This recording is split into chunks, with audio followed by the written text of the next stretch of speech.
राहुरी विधानसभेसाठी पोटनिवडणूक होते। या पोटनिवडणुकीत सुरुवातीला राहुरीची हीच लढत अक्षय कर्डिले विरुद्ध प्राजक्त तनपुरे अशी होईल अशी चर्चा होती। पण आता चित्र बदलले। राहुरी विधानसभेच्या रणांगणात सध्या एकच नाव चर्चेत आहे, ते म्हणजे शरद पवार। का तर राजकीय गोंधळ, महाविकास आघाडीतील मतभेद आणि बंडखोरीच्या हालचाली आता सगळ्यांच्या नजरा एकाच दिशेने लागल्यात की शरद पवार राहुरीत सूत्र फिरवणार का? तर हेच समजून घ्यायचंय, त्यासाठी हा व्हिडिओ शेवटपर्यंत बघा। नमस्कार, मी कोमल, सकाळमध्ये आपलं स्वागत। अहिल्यानगर जिल्ह्यातल्या राहुरी विधानसभा पोटनिवडणूक हा सध्या गुंतागुंतीच्या राजकीय समीकरणांमध्ये अडकलेला एक विषय आहे। महाविकास आघाडीत ही जागा राष्ट्रवादी काँग्रेस शरदचंद्र पवार पक्षाकडे आणि काँग्रेसचे दोन पदाधिकारी म्हणजे सुरेश लांबे आणि अर्थव म्हसे हे अधिकृतरित्या एबी फॉर्म शिवाय मैदानात उतरलेत। त्यामुळेच खरं तर महाविकास आघाडीत संभ्रमाचं वातावरण निर्माण झालंय। यामुळे महाविकास आघाडी एकसंघ आहे का असाही प्रश्न उपस्थित होतोय। आता याच पार्श्वभूमीवर शरद पवारांची भूमिका निर्णायक असल्याचं बोललं जात आहे। माजी मंत्री प्राजक्त तनपुरे यांनी ऐनवेळी उमेदवारी न भरण्याचा निर्णय घेतला। मग त्यानंतर शिवसेना ठाकरे गटाचे गोविंद मोकाटे यांना राष्ट्रवादी काँग्रेस शरदचंद्र पवार पक्षाकडून एबी फॉर्म देण्यात आला।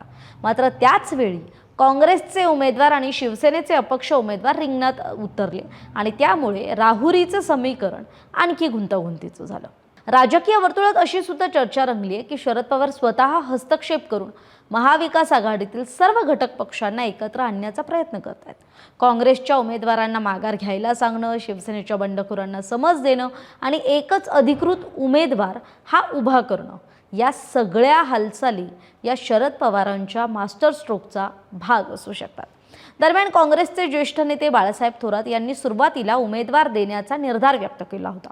मात्र आता काँग्रेस हायकमांडकडून कोणता आदेश येतो आणि मग काँग्रेस आपली भूमिका बदलतं का हे पाहणं महत्त्वाचं ठरणार आहे।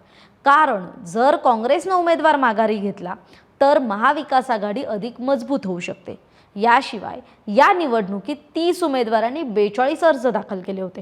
त्यातील 7 अर्ज बाद झाले, 23 अर्ज वैध ठरलेत, तर एकानं माघार घेतल्याची माहिती सहाय्यक निवडणूक अधिकारी तथा तहसीलदार डॉक्टर अमित पवार यांनी दिली।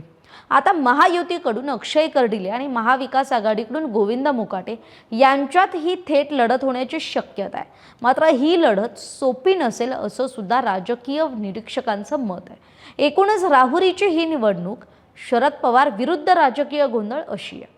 महाविकास आघाडी जर टिकवायची असेल तर पवारांना सूत्र फिरवावी लागणारच आणि ते नेमकं काय निर्णय घेतात याबद्दल खरं तर यावरच या निवडणुकीचं चित्र अवलंबून असणार आहे।